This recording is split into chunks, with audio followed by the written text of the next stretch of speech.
الحمد لله نحمده ونستعينه ونستغفره ونعوذ بالله من شرور أنفسنا ومن سيئات أعمالنا من يهده الله فلا مضل له ومن يضلل فلا هادي له وأشهد أن لا إله إلا الله وحده لا شريك له وأشهد أن محمدًا عبده ورسوله أما بعد فإن خير الحديث كتاب الله وخير الهدي هدي محمد صلى الله عليه وسلم وشر الأمور محدثاتها وكل محدثة بدعة وكل بدعة ضلالة وكل ضلالة في النار رب اشرح لي صدري ويسر لي أمري واحلل عقدة من لساني يفقهوا قولي اللهم انفعنا بما علمتنا وعلمنا ما ينفعنا وزدنا علما رب أوزعني أن أشكر نعمتك التي أنعمت علي وعلى والدي وأن أعمل صالحا ترضاه وأصلح لي في ذريتي إني تبت إليك وإني من المسلمين أعوذ بالله السميع العليم من الشيطان الرجيم بسم الله الرحمن الرحيم قل أعوذ برب الفلق من شر ما خلق ومن شر غاسق إذا وقب ومن شر النفاثات في العقد ومن شر حاسد اذا حسد۔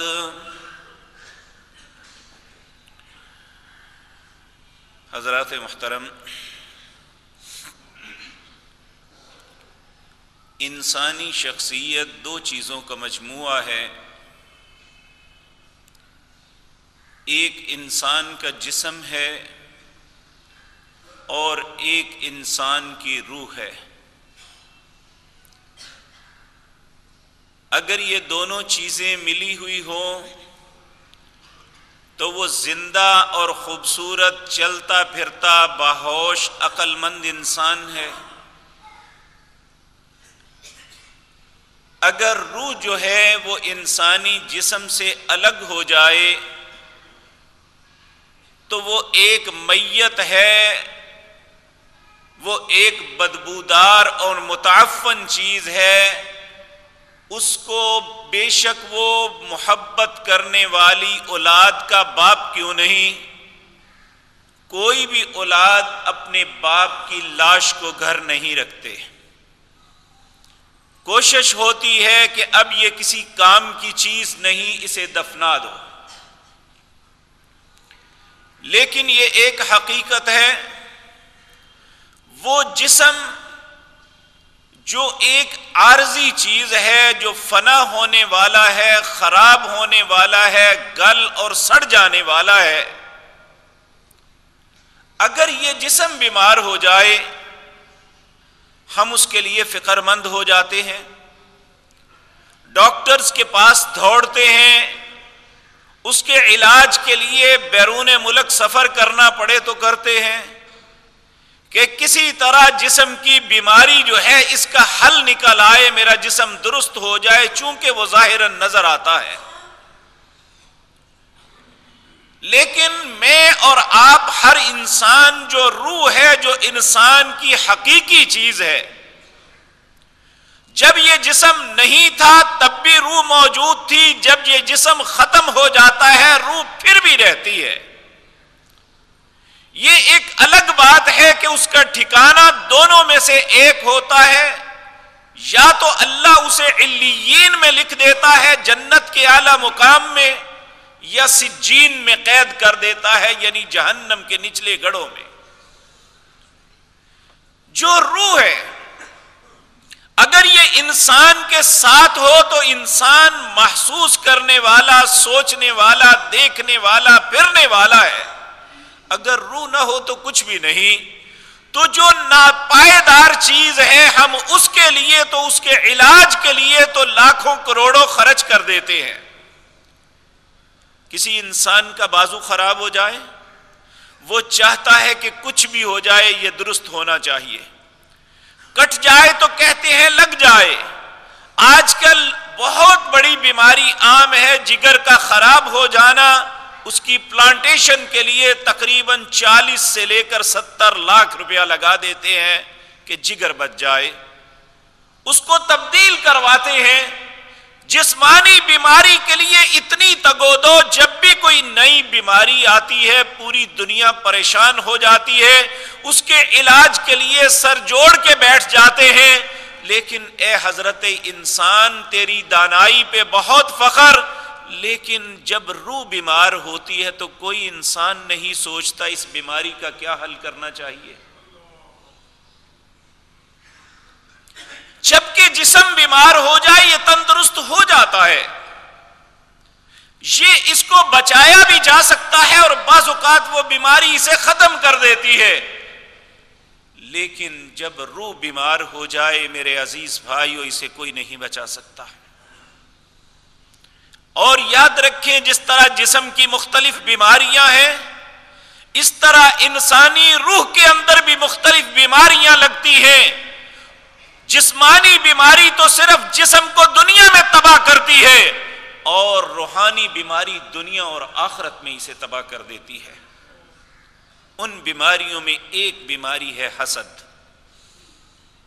یہ بظاہر نظر نہیں آتا، لیکن یہ حسد معاشرے کو توڑ دیتا ہے، بھائی کو بھائی کا دشمن بنا دیتا ہے، بیٹے کو باپ سے دور کر دیتا ہے، اور انسان ایسا ایسا کردار ادا کرتا ہے کہ انسانیت میں اس کا تصور بھی نہیں کیا جا سکتا، لیکن انسان کر جاتا ہے۔ آپ دیکھیں سیدنا یعقوب علیہ السلام، آپ اللہ کے پیغمبر ہیں، آپ کا باپ نبی ہے، یعنی حضرت اسحاق علیہ السلام، آپ کے دادا سیدنا ابراہیم علیہ السلام نبی ہیں، اور آپ کا بیٹا یوسف علیہ السلام نبی ہیں۔ 12 بیٹے اللہ نے دیے، بھائیوں کے اندر رقابت پیدا ہو گئی۔ حضرت یوسف علیہ السلام اور بنیامین یہ ایک ماں سے تھے، اور دوسرے 10 دوسری ماں سے تھے۔ وہ کہنے لگے ہم زیادہ ہیں، ہم طاقتور ہیں، یہ چھوٹے ہیں، باپ ان سے ہم سے زیادہ پیار کیوں کرتا ہے؟ یہ ایک ایسا حسد دل کے اندر پیدا ہوا کہ بھائی بھائی کو قتل کرنے پہ آمادہ ہو گیا، باپ کے سامنے جھوٹ بولا، ایک پلاننگ بنائی۔ یہ سارا کچھ کیوں ہوا؟ حسد کی بنیاد پہ۔ اپنا ہی گھر اجاڑنے کے لیے سارے چل پڑے، سب نے ایک ہی پلاننگ بنا لی۔ وہی انسان جسے اشرف المخلوقات کہا تھا، وہی انسان جسے اللہ نے ساری مخلوق سے بہتر بنایا تھا، وہی انسان اتنی گری ہوئی حرکت کرنے پہ آمادہ کیوں ہوا کہ اس کی روح کے اندر ایک بیماری آ گئی جس کا نام حسد ہے، جو بھائی کو قتل کرنے پہ اقتلوا یوسف، یوسف کو قتل کر دو، اپنے رستے سے ہٹا دو۔ کیوں ہٹا دو؟ کہ باپ اس سے پیار زیادہ کیوں کرتا ہے؟ یاد رکھیں انسان روپیہ تو برابر تقسیم کر سکتا ہے کہ یہ سارے بیٹے ہیں، لیکن بعض بیٹے ان کی کیفیت ایسی ہوتی ہے، ان کی عادات ایسی ہوتی ہیں، ان کا ماں باپ کے ساتھ تعلق ایسا ہوتا ہے، ان کی خدمات ایسی ہوتی ہیں کہ باپ ان کے ساتھ اس کے ساتھ دوسروں سے زیادہ پیار کرتے ہیں. یہ ایک فطرتی بات ہے. تو اگر باپ ان سے پیار کرتا تھا تو ایک سبب یہ بھی تھا کہ اللہ نے اس بچے کو نبوت سے نوازنا تھا، اور انہوں نے حسد شروع کر دیا.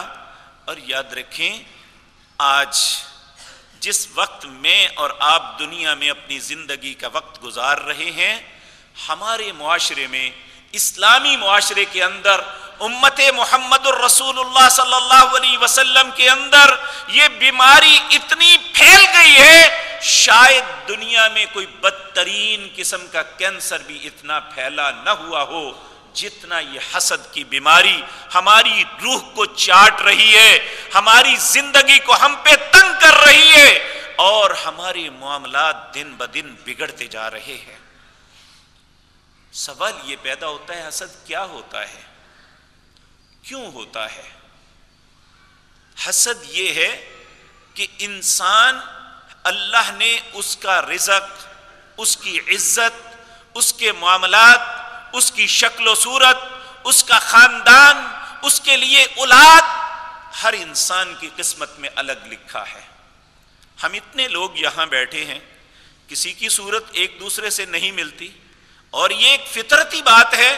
مالک کی مرضی ہے، جسے بہت خوبصورت بنا دے، کسی کو واجبی بنا دے، کسی کو طاقتور بنا دے، کسی کو کمزور بنا دے، کسی کو بے شمار اولاد دے دے، کسی کو اولاد سے محروم رکھ دے. یہ اس مالک کی مرضی ہے. اور حسد کرنے والا یہ ہوتا ہے کہ یہ فلاں نعمت، وہ منصب ہے، وہ طاقت ہے، وہ قوت ہے، وہ اولاد ہے، وہ عزت ہے، جو بھی ہے، کہتا ہے اسے کیوں ملی ہے. وہ ہر وقت یہی سوچتا ہے اس سے یہ چھن جائے. یہ ایک ایسی بیماری ہے. اللہ رب العزت نے قرآن عزیز کے اندر فرمایا، یہ سب سے پہلے یہودیوں کو ہوئی تھی. یہود تھے کہ انہوں نے یہ حسد کیا. کس کے ساتھ؟ امت محمد الرسول اللہ صلی اللہ علیہ وسلم کے ساتھ. اور کیوں کیا؟ ہم سے پہلے اللہ رب العزت نے دنیا کی ساری اقوام پہ جس قوم کو فضیلت دی تھی وہ بنی اسرائیل تھے.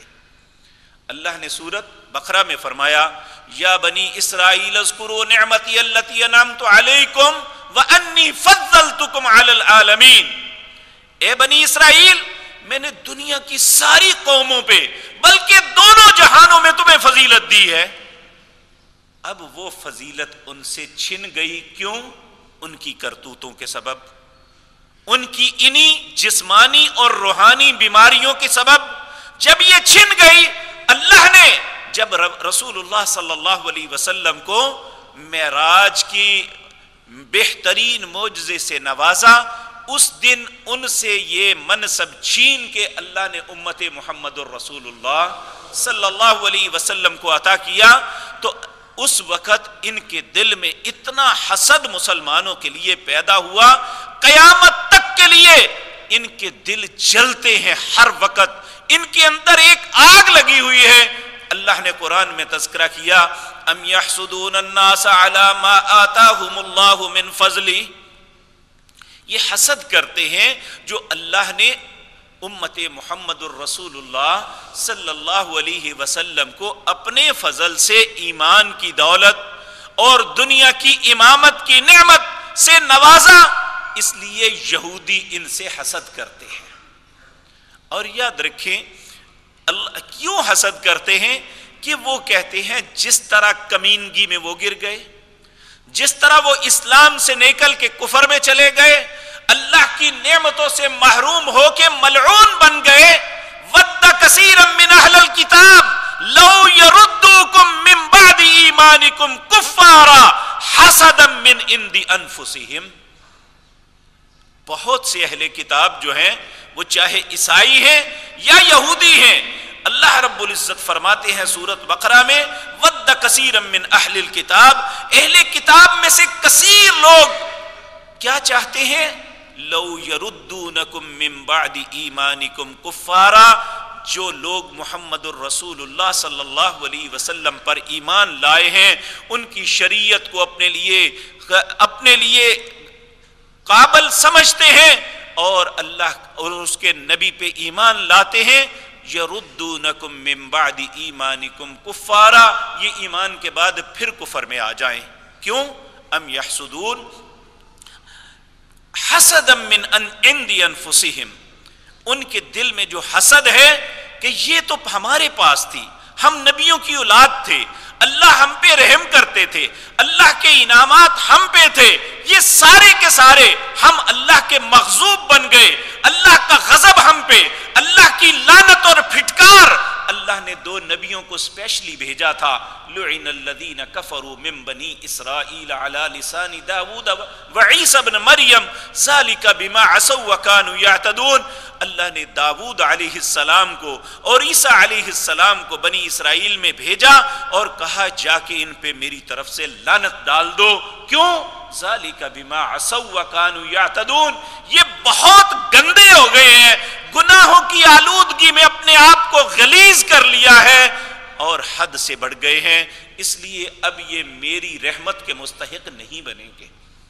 تو اب وہ یہ چاہتے ہیں کہ مسلمان بھی ایسا ہی کریں. اللہ رب العزت نے سورۃ بقرہ کے اندر فرمایا اہل الکتاب لو یردونکم، تمہیں کہتے ہیں کہ لوٹ آؤ واپس، من بعد ایمانکم کفارا، ایمان کو چھوڑو اور کفر میں آ جاؤ. کیا آج اس امت کے اندر جتنی غلاظتیں آئی ہیں، ہماری بیٹیوں بہنوں میں جو بے پردگی آئی ہے، ہمارے اندر شراب و کباب اور جو غلاظتیں آئی ہیں، کیا ان کو آنے کا سبب کیا بنا؟ کون ہے جو ہمارے اوپر اتنی بڑی انویسٹمنٹ کر رہا ہے ہماری اولادوں کے اخلاق کو بگاڑنے کے لیے، مسلمانوں کے دلوں کو ایمان کو نکالنے کے لیے، انہیں قرآن سے دور کرنے کے لیے، انہیں اللہ کے نبی صلی اللہ علیہ وسلم کی نفرت کا سبب بنانے کے لیے، ان کا تعلق اپنے رب سے توڑنے کے لیے کون ہے جو جد و جہد اور کوشش کر رہا ہے؟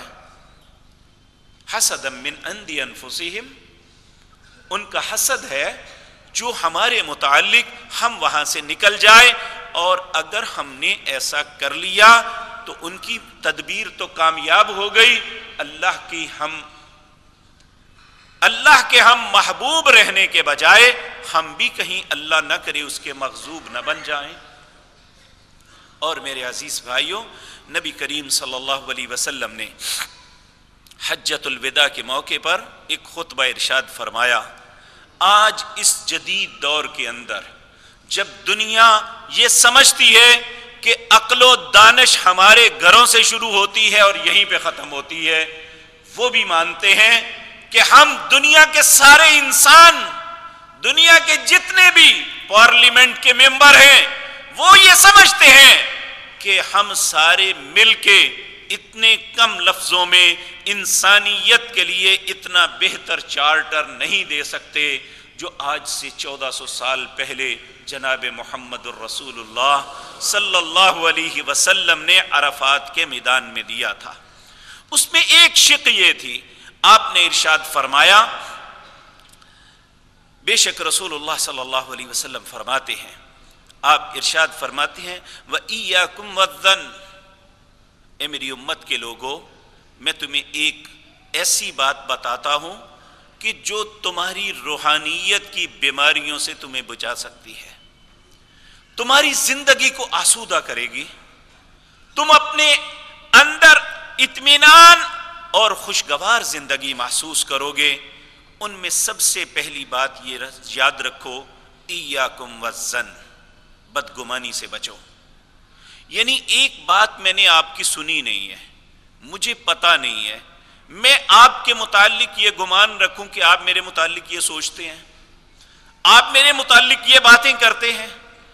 سیدنا عمر رضی اللہ تعالی عنہ، آپ ایک مرتبہ اسی زن کے متعلق، بدگمانی کے متعلق بات کر رہے تھے، تو آپ نے فرمایا اگر مجھے پتہ بھی چل جائے کہ فلاں بندے نے میرے متعلق یہ بات کی ہے تو میں اس کا اچھا محل تلاش کرتا ہوں کہ ممکن ہے اس کا ذہن یہ نہ ہو، ممکن ہے کسی اور رنگ میں اس نے بات کی ہو، یعنی میں ہمیشہ اپنے آپ کو بدگمانی سے بچا کے رکھتا ہوں۔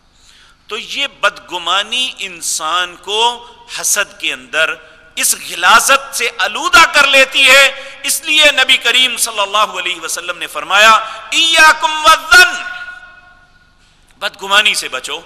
یعنی کیا مطلب؟ اس کا متبادل کیا ہوگا، اس کا اپوزٹ کیا ہے کہ میں آپ کو اچھا سمجھوں، آپ مجھے اچھا سمجھے۔ جب تک ہمیں ایک دوسرے کا عیب ظاہری طور پہ معلوم نہیں ہو جاتا تو اس سے ہم ایک دوسرے کا احترام کریں گے، ایک دوسرے کے لیے خیر کا سوچیں گے۔ جب میں آپ کے متعلق بدگمان ہو جاؤں یا آپ میرے متعلق ہو جائیں تو کس طرح زندگی بسر ہوگی؟ اسی طرح دو بھائی بھی آپس میں جب بدگمانی ہوتی ہے، ایک باپ ایک ماں کی اولاد ہے، یہ بدگمانی اس گھر کو توڑ کے رکھ دیتی ہے، اس گھر کے اندر سکون اور امن کو برباد کر دیتی ہے۔ جس طرح ایک گھر کے اندر بدگمانی پیدا ہو جائے تو پورے گھر کا سکون برباد ہو جاتا ہے، اسی طرح جس قوم کے اندر آپس میں بدگمانیاں ہو جائیں اس قوم کا سکون برباد ہو جاتا ہے۔ اور ہم اپنی مثال خود دیکھ سکتے ہیں کہ زندگی کا کون سا معاملہ ہے جہاں ہم آسودگی سے بیٹھے ہوئے ہیں۔ اللہ رب العزت ہم سب پہ رحم فرمائے۔ نبی مکرم صلی اللہ علیہ وسلم نے فرمایا وَإِيَّاكُمْ وَالظَّنَّ فَإِنَّ الظَّنَّ أَكْذَبُ الْحَدِيثِ، لوگوں بدگمانی سب سے جھوٹی بات ہے کہ انسان خامخواہ دوسرے کے متعلق سوچتا رہے۔ کہا فَإِنَّ الظَّنَّ أَكْذَبُ الْحَدِيثِ، بدترین جھوٹ ہے کہ انسان ویسے ہی سوچتا رہے کہ فلاں بھائی جان یہ سوچتے ہیں، فلاں بھائی ایسا کرتا ہے، فلاں بہن نے ایسا کہا ہوگا، اس کی سوچ میرے متعلق یہ ہوگی۔ ایسا نہیں سوچنا چاہیے۔ اور یہ بھی فرمایا انسان کی سوچ جن باتوں سے پیدا ہوتی ہے ان سے بھی بچو۔ مثلا کہا ولا تحسسوا، سونگتے نہ پھرو۔ یعنی ایک شخص کے ساتھ، ایک خاندان کے ساتھ ہمارے تعلقات اچھے ہیں، کیا ضرورت پڑی ہے سونگتے پھریں کہ جی میرے متعلق وہ کیا سوچتے ہیں؟ اگر ان کا رویہ درست ہے تو مجھے یہ سونگنے کی ضرورت کیا ہے؟ جب وہ میرے ساتھ ٹھیک ہے تو مجھے بھی ٹھیک ہونا چاہیے۔ کہا ولا تحسسوا، سونگتے نہ پھرو، ولا تجسسوا، جاسوسی بھی نہ کرو کہ انسان یہ دیکھے کہ فلاں کیا عیب کرتا ہے، یہ فلاں اس سڑک پہ جا رہا ہے اس کے پیچھے لگ گئے، یہ کہاں جاتا ہے؟ بھئی جس طرح ہم اپنے کاموں پہ جاتے ہیں وہ بھی جا رہا ہوگا، کیا ضرورت پڑی ہے مجھے اپنے دماغ پہ بوجھ ڈالنے کی؟ سیدنا عبداللہ بن مسعود رضی اللہ تعالیٰ عنہ ایک دن نکلے اپنے گھر سے، ایک شخص نے روک لیا، کہنے لگا اے عبداللہ، یہ جو آپ کا پڑوسی ہے نا، یہ اپنی ڈرائنگ روم میں بیٹھ کے شراب پیتا ہے۔ آپ نے اسے کہا تم بھی ساتھ پیتے ہو؟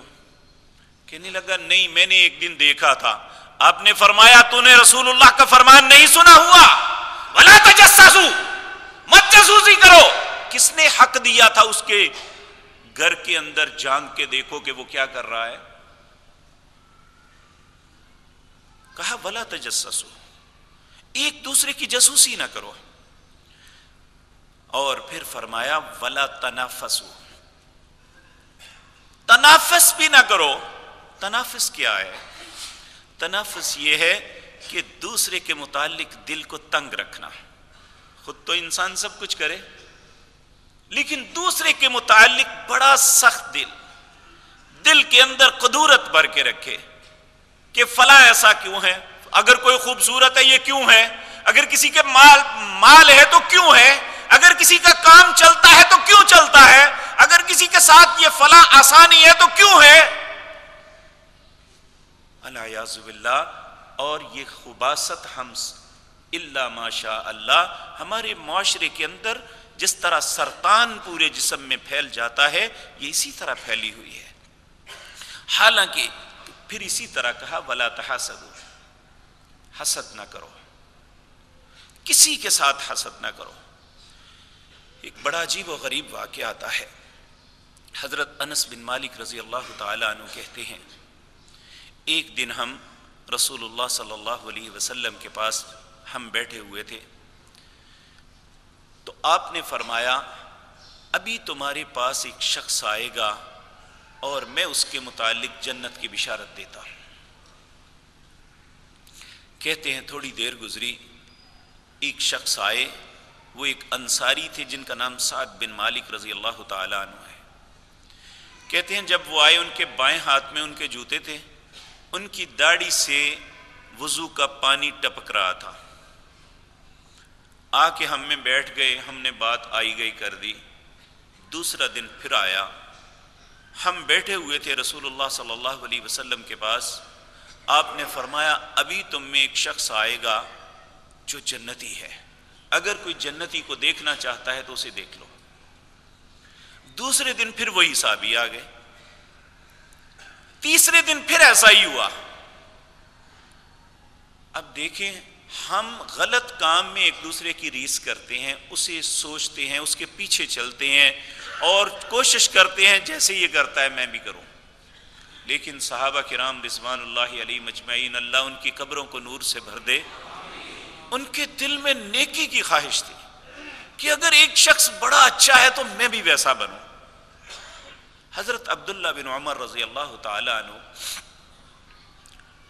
دل میں خیال پیدا ہوا، آخر ان میں ایسی کون سی بات ہے کہ آپ نے 3 دن مسلسل کہا کہ اگر جنتی دیکھنا ہے تو ابھی آئے گا۔ اس کے پیچھے چل پڑے اور جا کے کہتے ہیں میں نے بہانہ لگایا، میں نے کہا میرے بابا سے میری ناراضگی ہو گئی ہے، میں نے قسم اٹھا لی ہے کہ 3 دن تک میں اپنے گھر نہیں جاؤں گا، چچا آپ مجھے اپنے گھر جگہ دے دیں۔ انہوں نے کہا بیٹے کوئی بات نہیں، آپ میرے گھر میں رہو۔ کہتے ہیں 3 دن تک دن رات جو وہ کرتے تھے میں بغور جائزہ لیتا رہا۔ جب 3 دن گزر گئے تو میرے دل میں خیال پیدا ہوا، جس طرح نماز ہم پڑھتے ہیں یہ بھی پڑھتے ہیں، تہجد ہم بھی پڑھتے ہیں، انہوں نے بھی پڑھی، اور جو ذکر اذکار ہیں ان میں کوئی ایسی خاص چیز محسوس نہ ہوئی، تو کہنے لگے میں مایوس ہو کے تیسرے دن اجازت لے کے جانے لگا۔ کہنے لگے چچا ایک بات کرنی ہے۔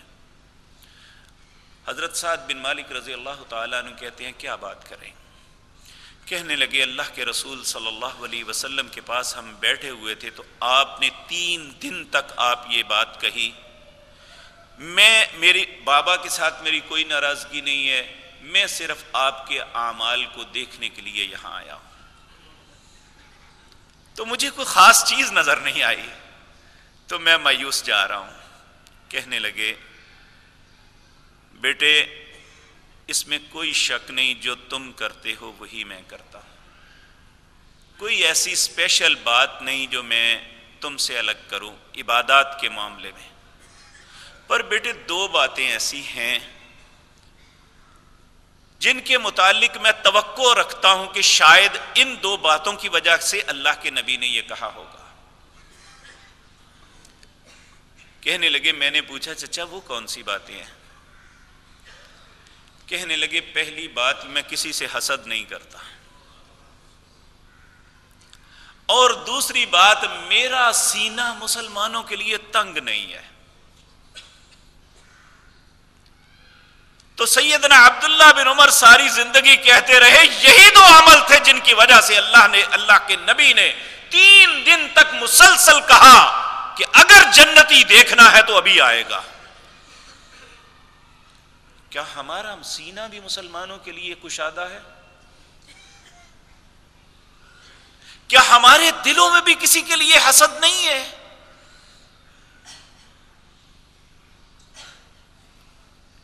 میرے عزیز بھائیوں، نبی مکرم جناب محمد الرسول اللہ صلی اللہ علیہ وسلم نے پھر فرمایا وَلَا تَحَاسَدُوا، لوگوں حسد نہ کرو، وَلَا تَدَابَرُوا، کسی کے خلاف تدبیر نہ کرو۔ اپنے لیے جد و جہد کرنا یہ حق ہے، اگر ہم کاروباری ہیں تو ہم کسی کے کاروبار کی بربادی کی تدبیر نہ کریں، بلکہ جو اللہ نے ہمیں صلاحیتیں دی ہیں اپنے آپ کو بہتر کرنے کی کوشش کریں. یہ زندگی کے کسی بھی معاملے میں یہ کوئی اسلام کے اندر یہ قطعاً جائز نہیں ہے کہ ہم اپنی صلاحیتیں دوسرے کی بربادی پہ لگا دیں. اگر ہمیں ترقی کا شوق ہے تو اپنی محنت کریں اور اللہ سے مانگیں اللہم انی اسألک من فضلک، اے اللہ میں تجھ سے اپنے تیرے فضل کا سوال کرتا ہوں. تو اللہ جس اللہ نے انہیں اپنے فضل سے نوازا ہے وہ ہمیں بھی نواز سکتا ہے. کیا اس اللہ کے پاس رزق کی کمی ہے؟ ہم کیوں چاہتے ہیں کہ دوسرا برباد ہو؟ اور جب یہ کریں گے تو نبی کریم صلی اللہ علیہ وسلم نے فرمایا کہ ایاکم والحسد، لوگوں حسد سے بچ کے رہو. کیوں؟ کہ یہ حسد ایسی چیز ہے جو انسان کی نیکیوں کو اس طرح چاٹ جاتی ہے جس طرح آگ لکڑی کو کاٹ جاتی ہے. آگ لکڑی کو چاٹ جاتی ہے نا، ختم ہو جاتی ہے لکڑی اس کے اندر، جل کے راکھ ہو جاتی ہے. اسی طرح یہ حسد جو ہے انسان کی نیکیوں کو ختم کر دیتا ہے. بظاہر وہ کچھ نہیں بولتا، بظاہر وہ کچھ نہیں کرتا، اس کی سوچ، اس کی پلاننگ بے شک وہ ناکامیاب بھی ہو، وہ اس کی نیکیوں کو اس طرح برباد کر دیتی ہے. نبی کریم صلی اللہ علیہ وسلم نے ارشاد فرمایا دب الیکم داء الامم قبلکم، لوگوں پہلی امتوں کی خباثتوں میں ایک دو خباثتیں میری امت کے اندر بھی سرایت کر جائیں گی. کہا پہلی الحسد، دوسری والبغضاء، بغض. حسد اور بغض یہ پہلی امتوں کی خباثت ہے جو میری امت کے اندر بھی آ جائے گی. آپ نے پھر فرمایا ہی الحالقۃ، یہ مونڈ دینے والی ہے. حلق کہتے ہیں ٹنڈ کروانے کو. پھر آپ نے فرمایا اما انی لا اقول تحلق الشعر، میں یہ نہیں کہتا کہ یہ بالوں کو مونڈ دیتی ہے، ولیکن تحلق الدین، یہ جو ہے دین کو ہی ختم کر دیتی ہے. بغض. اور میں اللہ کا واسطہ دے کے کہتا ہوں، اپنے آپ سے بھی میرا سوال ہے، آپ سے بھی، کیا ہم میں سے کوئی بھی انسان ان دونوں چیزوں سے خالی ہے؟ اگر نہیں ہے تو پھر سوچیں، اللہ نے ہمارے ترازو سے ہمیں تو نہیں تولنا. یہ ترازو تو اللہ کا ہے جو اس نے اپنے نبی کی زبان سے ہمیں بتلا دیا.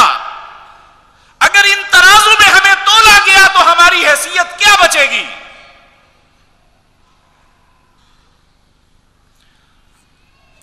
تو نبی مکرم صلی اللہ علیہ وسلم نے فرمایا وَلَا تَدَابَرُوا، تدبیر نہ کرو، کونوا عباد اللہ اخوانا کما امرکم، لوگو آپس میں بھائی بھائی بن کے رہو، تمہیں اللہ نے اسی بات کا حکم دیا ہے. اور بھائی ہونے کا مطلب یہ نہیں ہے کہ میں آپ کے لیے برائی سوچوں، آپ کی برائی کا، آپ کے لیے برائی کی دعا کروں، میں آپ کے نقصان پہ خوش ہو جاؤں. اللہ رب العزت نے بلکہ یہ کیفیت تو یہود کی تھی جو اللہ رب العزت نے سورۃ آل عمران میں فرمائی، کہا ان تصبکم حسنۃ تسؤہم، اگر تمہیں کوئی بھلائی پہنچتی ہے تو انہیں سخت تکلیف ہوتی ہے. وَإِن تُصِبْكُمْ سَيِّئَةٌ يَفْرَحُوا، جب تمہیں کوئی مصیبت پہنچتی ہے تو خوشی سے کھل اٹھتے ہیں. ہمارے ایک بہت بڑے کالم نگار تھے Z.A. سلیحری، یہ فوت ہو چکے ہیں. یہ ایک مرزائی فیملی سے تعلق رکھتے تھے. جب یہ مسلمان ہوئے تو انہوں نے اپنے مسلمان ہونے کا جو معاملہ بیان کیا وہ یہ تھا، کہنے لگے کہ مجھے کسی نے میں کسی سے متاثر ہو کے مسلمان نہیں ہوا، لیکن چونکہ ہم اپنے آپ کو مسلمان سمجھتے تھے، قرآن بھی پڑھتے تھے، میں قرآن کا ترجمہ بھی پڑھا ہوا تھا، یہ آیت میں نے بھی پڑھی ہوئی تھی۔ کہتے ہیں میں جب بھی گھر جاتا، مسلمانوں پہ کوئی اجتماعی مصیبت آتی تو ہمارے گھر میں خوشی ہوتی، تو اگر مسلمانوں پہ کوئی خوشی آتی تو ہمارے گھر میں ایسے تھا جیسے مرگ ہو گئی ہے۔ کہنے لگے میرے ذہن کو بڑی ٹارچر بات کرتی تھی، اگر ہم مسلمان ہیں تو پھر ہم ایسا کیوں کرتے ہیں؟ تو اگر ایسا کرتے ہیں تو اللہ نے یہ صفت تو کفار کی بتائی ہے۔ کہنے لگے یہی چیز سوچنے پہ مجھے مجبور کیا تو میں مسلمان ہو گیا۔ تو اگر یہ دونوں چیزیں ہمارے اندر ہوں گی تو ہم کیا ہیں؟ اللہ اکبر۔ نبی کریم صلی اللہ علیہ وسلم نے ارشاد فرمایا ایاکم والحسد، لوگوں حسد سے بچ جاؤ، فإن الحسد یأکل الحسنات، یہ حسد نیکیوں کو اس طرح کھا جاتا ہے کما تأکل النار الحطب، جس طرح آگ لکڑی کو کھا جاتی ہے۔ اور ایک شاعر نے بڑا خوبصورت کلمہ کہا، کہتا ہے اصبر علی قید الحسود، حسد کرنے والے کے حسد پہ تم بھی اسی طرح نہ ہو جانا بلکہ صبر کرنا، فإن صبرک قاتلہ، تیرا صبر اس حسد کو قتل کر دے گا، وہ اپنے من کی جلائی ہوئی آگ میں ہی خود بسم ہو جائے گا، تم بچ جاؤ گے۔ اس کا یہ مطلب نہیں ہے کہ اگر ایک غلط کر رہا ہے تو ہم بھی غلط کریں۔ نبی مکرم جناب محمد الرسول اللہ صلی اللہ علیہ وسلم آپ نے ارشاد فرمایا لا یجتمع فی جوف عبد الایمان والحسد، کسی انسان کے سینے میں دو چیزیں اکٹھی نہیں ہو سکتی، کہ اس کے سینے میں ایمان بھی ہو اور حسد بھی ہو، یہ دو چیزیں نہیں اکٹھی ہو سکتی۔ اگر یہ ایمان اور حسد اکٹھا نہیں ہو سکتا تو پھر میں اور آپ سوچیں ہمارے سینے میں کیا ہے۔ اگر حسد ہے تو پھر ایمان نہیں ہے، اگر ایمان ہے تو پھر یہ نہیں ہونا چاہیے۔ اللہ ہمارے سینے کو ایمان سے بھر دے۔ ایک حدیث میں نبی مکرم صلی اللہ علیہ وسلم نے ارشاد فرمایا المسلم لیس بحقود، مسلمان جو ہے یہ کینہ پرور نہیں ہوتا۔ اگر مسلمان کینہ پرور نہیں ہوتا تو ہم اپنے خاندان، اپنے رشتہ داروں، اپنے بھائیوں، اپنے عزیز و اقارب، اپنے مسلمانوں کے متعلق اپنے سینوں میں جو دشمنیاں پال کے بیٹھے ہوئے ہیں یہ کیا ہے؟ اگر ہم مسلمان ہیں تو پھر یہ کیا ہے؟ تو اگر یہ ہے تو پھر ہم اپنے آپ کو کیسے مسلمان کہہ سکتے ہیں؟ لا الہ الا انت سبحانک۔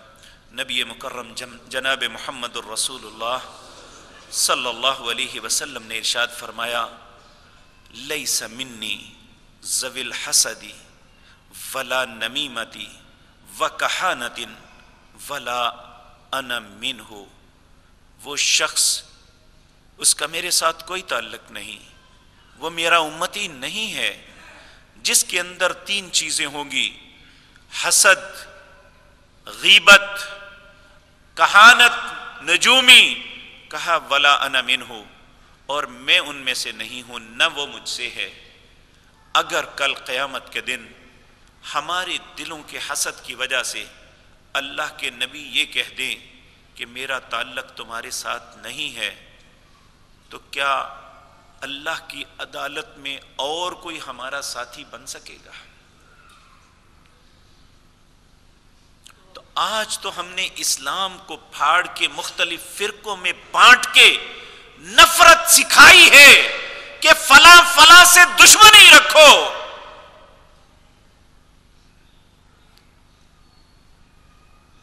تو تو جس نبی نے ہمیں یہ بات کہی کہ مسلمان المسلم لیس بحقود، مسلمان کینہ پرور نہیں ہوتا، بلکہ جو حدیث اس کے لیلۃ القدر کے متعلق آتی ہے اس میں بھی یہ لفظ آتے ہیں کہ اس دن جو بھی انسان اللہ سے معافی مانگتا ہے اللہ سب کو معاف کر دیتے ہیں، 3 کو معاف نہیں کرتے۔ ایک کینہ پرور جو اپنے دل میں بغض، اناد، حسد لیے رکھتا ہے، ایک ماں باپ کا نافرمان، اور ایک عادی نشہ کرنے والا۔ ان تینوں کے علاوہ اللہ سب کو معاف کر دیتے ہیں،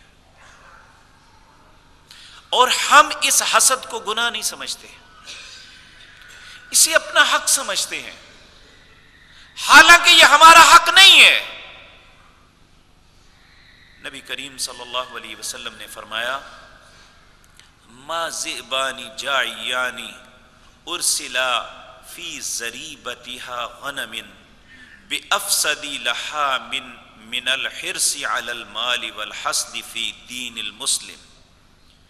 2 بھوکے بھیڑیے بکریوں کے ریوڑ کا اتنا نقصان نہیں کرتے جتنا نقصان امت کا 2 قسم کے لوگ کرتے ہیں۔ دنیا کی ہرس میں اندھا انسان جسے حلال و حرام کی کوئی تمیز نہیں ہوتی، ایک وہ اور دوسرا حسد کرنے والا، یہ 2 ہیں جو انسانی معاشرے کو تباہ کر کے رکھ دیتے ہیں۔ کما تأکل النار الحطب، اور قرآن عزیز کے اندر اللہ رب العزت نے بھی فرمایا وَلَا يَحِيقُ الْمَكْرُ السَّيِّئُ، جو شخص کسی کے لیے برا سوچتا ہے اس برائی کے اندر وہ خود مبتلا ہوتا ہے، دوسرے کو نہیں۔ ہم اگر اپنے بھائیوں کے لیے آسانی کے رستے کھولیں گے، ہم دوسرے کے لیے خیر کا سوچیں گے، تو پھر توقع رکھیں کہ ہمارے لیے بھی اللہ رب العزت خیر کرے گا۔ اللہ سے دعا ہے اللہ ہر مسلمان کے سینے کو بغض سے، اناد سے اور بری تدبیروں سے محفوظ فرما دے۔ اللہ ہر حاسد کے حسد سے ہمیں بچا دے۔ اے اللہ، نبی کریم صلی اللہ علیہ وسلم کی دعا کا تذکرہ آپ سے کیا تھا کہ آپ اللہ سے دعا کرتے تھے، بلکہ جب بھی آپ کسی تکلیف میں مبتلا ہوتے تو جبریل آپ کو دم کرتے، بسم اللہ ارقی کا من کل شیء یوسی کا من شر کل نفس او عین حاسد اللہ یشفی کا۔ حسد کرنے والی آنکھ سے اللہ تمہیں شفا عطا فرمائے۔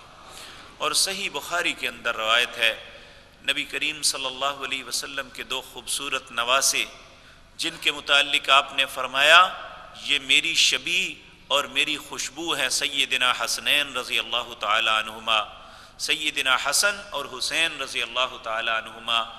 آپ انہیں ان کلمات کے ساتھ دام کرتے، اعیذکما بکلمات اللہ التامات من کل شیء حامات، اور پھر آگے فرمایا ومن عین حاسد لامات، میں تمہیں دونوں کو اللہ کی پناہ میں دیتا ہوں،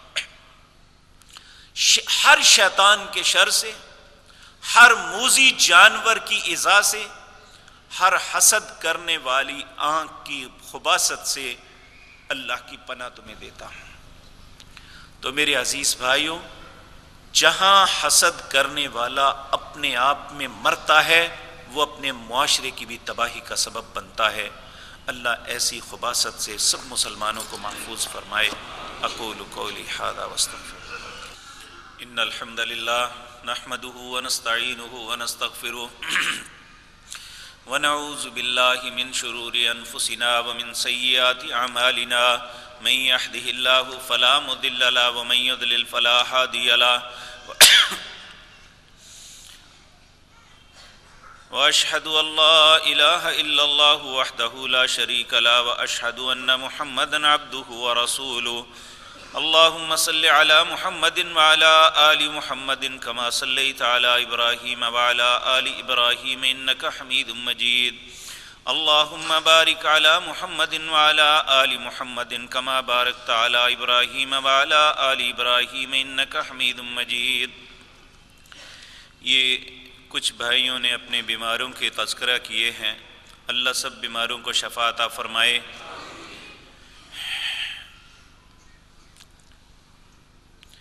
یہ ایک بہن نے لکھا ہے، میرے بچے اور بچیاں جوان ہیں، میرے میاں کا کوئی کاروبار نہیں، بچوں کی شادیاں کرنی ہیں، اللہ رب العزت آپ کی مدد فرمائے اور آپ کے معاملات کو آسان فرمائے۔ ایک بھائی نے کہا ہے مجھ پر اور میری چھوٹی بہن پر کسی چیز کا اثر ہے، کچھ لوگ کہتے ہیں جادو ہے، کچھ کہتے ہیں عصائب ہیں، والد صاحب کا کاروبار بھی ٹھیک نہیں۔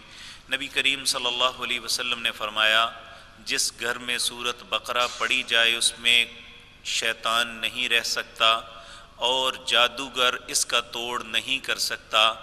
آپ اپنے گھر میں اگر آپ کو شک ہے اس بات پہ تو آپ اپنے گھر میں سورۃ بقرہ کی تلاوت کریں، انشاءاللہ اللہ رحم فرمائیں گے۔ یہ ایک بھائی نے کہا ہے کہ دنیا کا سب سے گناہ گار آدمی ہوں، اللہ رب العزت سب پہ رحم فرمائے۔ ایسی بات نہیں لکھنی چاہیے، اس میں کوئی شک نہیں کہ ہم سب گناہ گار ہیں، لیکن یہ کہنا کہ دنیا کا سب سے زیادہ گناہ گار ہوں یہ بات درست نہیں ہے۔ اللہ رب العزت آپ پہ رحم فرمائے۔ میرا کوئی کاروبار نہیں، جو کام کرتا ہوں چلتا ہی نہیں۔ یہ دیکھیں یہ ایک آزمائش بھی ہو سکتی ہے، کثرت سے استغفار کریں۔ نبی کریم صلی اللہ علیہ وسلم کا ارشاد ہے من لزم الاستغفار یجعل لہ مخرجا، جو انسان مسلسل اللہ سے معافی مانگتا ہے اللہ اسے مصیبتوں سے نکال لیتا ہے، وَيَرْزُقْهُ مِنْ حَيْثُ لَا يَحْتَسِبْ، اور ایسی جگہ سے رزق دیتا ہے کہ وہ سوچ بھی نہیں سکتا۔ اللہ آپ پہ اور ساری امت پہ رحم فرمائے۔ ایک بہن نے کہا ہے میرا ایک سوال ہے، میری ایک منت ہے جو میں اب پوری نہیں کر سکتی، مہربانی فرما کر مجھے حل بتا دیں کہ میں نے ہر ماہ میں 3 روزے رکھوں گی اور نہ ہی میں رکھ سکتی ہوں نہ ہی کسی اور کو رکھوا سکتی ہوں۔ دیکھیں اسی لیے منع کیا ہے نا کہ منت نہ مانا کریں۔ نبی صلی اللہ علیہ وسلم نے فرمایا بخیل سے اللہ ایسے کام کرواتا ہے، تو جب انسان نظر مان لے تو اسے پوری کرنی چاہیے۔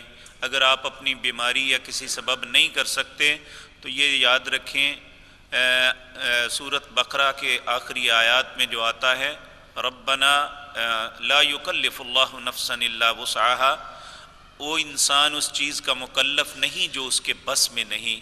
اگر واقعتاً آپ کے بس میں نہیں تو پھر انشاءاللہ اللہ سے توقع رکھتے ہیں، اللہ ارحم الراحمین ہے، انشاءاللہ وہ اس کا مواخذہ نہیں کریں گے۔ لیکن اگر آپ سستی کی وجہ سے ایسا نہیں کرتے تو پھر آپ اور اللہ کا معاملہ ہے۔ حجامہ کیا ہے؟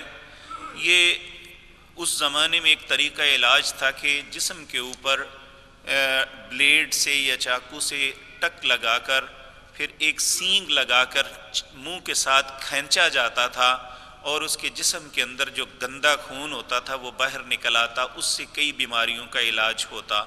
یہ نبی کریم صلی اللہ علیہ وسلم نے بھی کروایا، لیکن آج کل لوگ اپنے کاروبار کو چلانے کے لیے بتلاتے ہیں کہ یہ سنت ہے اس لیے ہر بندے کو کروانا چاہیے۔ دیکھیں اگر کوئی بیمار ہے اور اس کا علاج واقعی حجامہ ہے تو ضرور کروائیں، لیکن بغیر ضرورت کے کروانا اس کا ثبوت رسول اللہ صلی اللہ علیہ وسلم سے نہیں ہے۔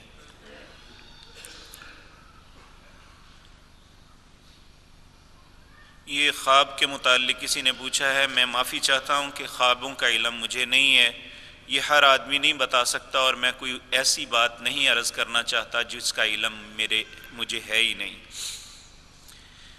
ایک بھائی نے سوال کیا ہے کیا وضو کے لیے داڑھی کا ہونا ضروری ہے، کیونکہ ایک قاری صاحب نے یہ بات کی ہے داڑھی ہونا لازمی ہے۔ دیکھیں میں آپ کے سامنے نبی صلی اللہ علیہ وسلم کی ایک خط کا کچھ مجلسوں پہلے ذکر کیا تھا۔ جب فارس کے 2 سفیر آئے تھے تو دونوں نے اپنی داڑھی منڈوائی ہوئی تھی۔ آپ نے انہیں پوچھا تھا کہ آپ لوگوں نے ایسا کیوں کیا ہے؟ انہوں نے کہا تھا کہ ہمارے رب کا حکم ہے، یعنی وہ رب کہتے تھے اپنے بادشاہ کو ہمارے رب کا حکم ہے، اس لیے ہم ایسا کرتے ہیں۔ آپ نے فرمایا تھا میرے رب کا حکم ہے کہ داڑھی بڑھاؤ اور مونچھیں کترواؤ۔ جہاں تک یہ فتویٰ ہے کہ اس کا وضو ہوتا ہے یا نہیں ہوتا، اس کی نماز ہوتی ہے، یہ میرے پاس نہیں ہے، کیونکہ مجھے اپنا نہیں پتا۔ میں تو اللہ سے نماز پڑھنے کے بعد خود دعا کرتا ہوں اللہ تو اسے قبول فرما لے، کسی کے متعلق میں کیا کہہ سکتا ہوں۔ لیکن ایک بات یاد رکھیں کہ یہ اللہ کا بھی حکم ہے، اس کے رسول کا بھی حکم ہے۔ 1,24,000 نبیوں کی سنت ہے، ہم کہیں کہ فرض ہے، سنت ہے، واجب ہے، اس کا ہمیں علم نہیں، صرف اتنا پتہ ہے کہ 1,24,000 نبیوں کی سنت ہے، نبی کریم کا حکم ہے، اور آپ کی زبان سے ہمیں پتہ چلا ہے کہ ہمارے رب کا حکم ہے، اس لیے ہمیں رکھنی چاہیے۔ اللہ ہم سب کو سمجھ عطا فرمائے۔ اللہم انصرنا ولا تنصر علینا وعزنا ولا تذلنا وزدنا ولا تنقصنا وارحمنا انت مولانا فانصرنا علی القوم الکافرین۔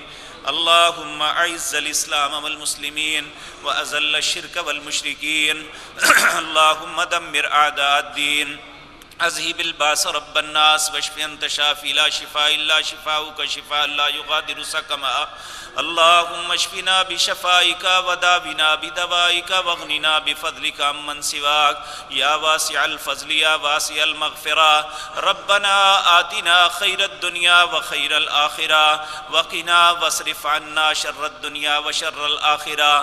اے اللہ ہم سب پہ رحم فرما، اے اللہ ہمارے معاملات کی اصلاح فرما، اے اللہ ہمیں سیدھی راہ پہ چلنے کی توفیق عطا فرما، اے اللہ ہمارے دلوں میں محبت نیکی کی محبت کو ڈال دے، اے اللہ ہمارے دلوں کو بغض اناد اور حسد سے محفوظ فرما دے، اے اللہ ہمارے بیماروں کو شفا عطا فرما، اے اللہ جو بھی مسلمان کسی بھی سبب پریشان ہے اللہ ان کی پریشانیوں کو دور فرما، اے اللہ جو بے اولاد ہیں انہیں اولاد کی نعمت سے نواز، اے اللہ جنہیں اولادیں دی ہیں اپنی رحمت سے ان کے معاملات اچھے فرما، اے اللہ ہمارے ماں باپ پر رحم فرما، اے اللہ جو فوت ہو چکے انہیں جنت الفردوس میں جگہ عطا فرما۔ سبحان ربک رب العزت عما یصفون وسلام علی المرسلین والحمد للہ رب العالمین۔